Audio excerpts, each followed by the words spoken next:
Guys अभी हम जा रहे हैं कहाँ घूमने, हमको भी नहीं पता है destination, but will meet somewhere.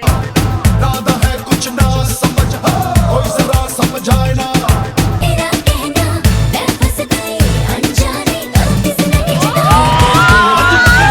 झिल्पी के पास पहुंच गए, हमें नहीं पता था कि हम झिल्पी आने वाले हैं।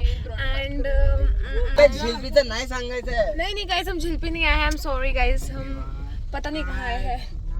कोण पाहणार आहे हा व्लॉग? तो माझा व्लॉग नहीं बंद होता है का? ओके गाइस, तो अभी हम लोग सिद्धिविनायक मंदिर आए। भाऊजी से हाय।